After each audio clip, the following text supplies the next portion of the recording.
jalaka jiranni beeytanii duuba waraana Ameerikaa irraa namni tokko jeneraalli beekamaan bakka nyaata qoodan kana jira.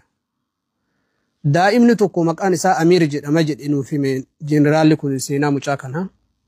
Waggaan isaa waggaa 7 jidduma kanaa jedhe. Yani daa'ima bishaan lagaati jechuudha.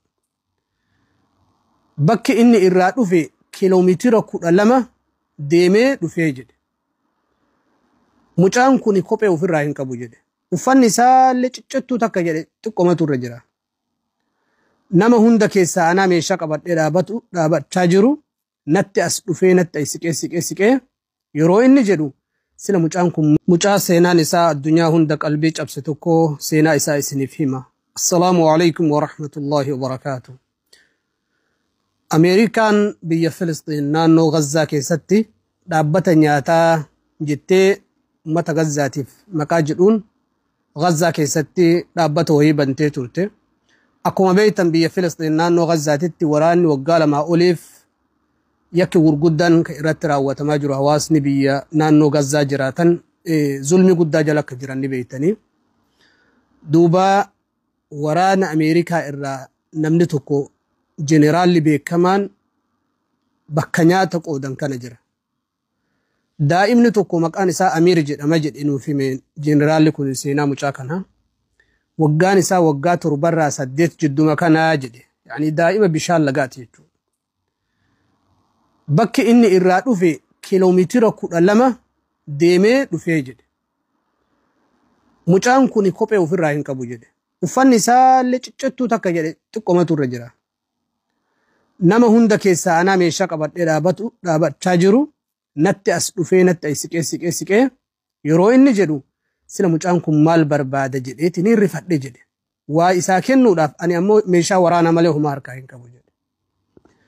Duuba mucaan kun natti siqee jennaan yeroo harka isaa laalu kiisii wayii waan xiqqoo wayii kaartoonii ijoollee waggaa 7 maal qabachuu dandeetti maal baachuu dandeetti.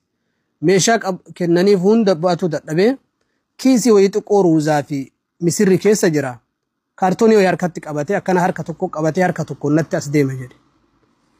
Maal barbaadda yeroo an jedhu waan si gargaaru jira yeroo an jedhuun harka kiyya kana qabatee harka kiyya kana na dhungatee thankyuu galatoomi naan jedhee jedhe. Qalbii cabse mucaan kun subhaanallah. Daa'imni xiqqoon tun galatoomi jette jedheen Amiiriin kun. Ana akkasitti harka kiyya na dhungatee galatoomi naan jedhee hiriyoota kiyya ka waraanaa na bira jiranillee irra deemee tokkoon galatoomaa jedheen jedhe. Mucaan kun yeroon galiinsaa gahee kaartoonii xiqqoo harkaa qabu misiraa fi wanni kana nyaata xiqqoo ruuza tana harka qabatee gara galiinsaa jalqabe. Yeroo maasii waraanni uummanni achi gargalu innillee waliin gargale jedhe. Waraanni Israa'elii mucaa daa'ima kana asii meeshaa ija namaa gubu gaazii ija namaa gubu isiitti gadi dhiise nama hunda waliin. Iji namoota gubatanii mucaalleen namni gaani beeytan gaaziin ijaan nama guba yeroo jedhu irraa namoo dabalanii rasaasa itti gadi jalqaban jedhe. Daa'ima reefii harka kiyya na dhungatee lubbuu ofii oolfatuuf jecha dhiifama naan jedhu ka ammoo harka kiyya na dhungate ka ammoo galatoomaa naan jedhe nama hundaan galatoomaa waraana hundaan mucaa sanillee osumaan argu achitti ajjeesan jedhe Amiirii sanillee. Namichi kuni jeneraalli beekamaan Ameerikaa kun yakka duguuggaa sanyiidhaa kan guyyarraa namni 30 bakka gargaarsa maqaa jedhu san qofaaf achi dhufee namni nyaataaf dhufee reefi galaachitti nam 20 nam 30 nam 40 nam 50 du'a guyyarraa subhaanallah bakka san qofatti. Duuba ani yakka duguuggaa akkanaa kana keessatti bakka hedduu Iraaqiin keessa biyyoota hedduu keessatti illee lolaaf deemee jira. Waa yakka hangana raawwatame takka addunyaa irratti ijji kiyya argee hin beeku jedhe namichi sun jeneraalli beekamaan Ameerikaa sun. Duuba namichi suni jeneraalli suni haala saniin hojii isaa gadi dhiisee aangoo isaa san guutuu isaa gadi dhiisee meeshaa waraanaa hunda ofirraa baasee gara biyya isaatitti deebi'e. Mindaa ji'aa ka akka haala ta'e kafalamuuf sadarkaa olaanaa akka kafalamuuf san hunda isaa ofirraa dhiisee ani biyya daa'ima ajjeestu biyya dubartii ajjeestu biyya ammoo manguddoo ajjeestu kana keessatti hin hirmaadhu yakka kana keessatti hin hirmaadhu lubbuun isaa dadhabee achirraa gara biyya isaa Ameerikaatti deebi'ee seenaa kana addunyaadhaaf himee addunyaan hundi isaa rifatanii qalbiin cabee akkamitti yakki akkanaa sabiyyii daa'ima hagana ta harka nama dhungatu ta taankiyuu afaan hin beeyne saniinuu taankiyuu namaan jettaa nama biraa deemtu akkami harka kamtu nama ajjeesa harka namummaa fi amantiirraa bilisa tahe yoo tahe malee jedhanii addunyaan hundi qalbii cabee waan kana waliif raabsaa jiran obboleeyyan islaamaa. Awwanna isinittiin jedheef daa'ima kana laali yookaan haadha hin qabu ta'a yookaan haadhallee duraan jalaa ajjeesan abbaallee duraan jalaa ajjeesan mala nyaatu achi fudhatuudhaaf dhufe mucaan kun yoona beelletti jabaateennaan.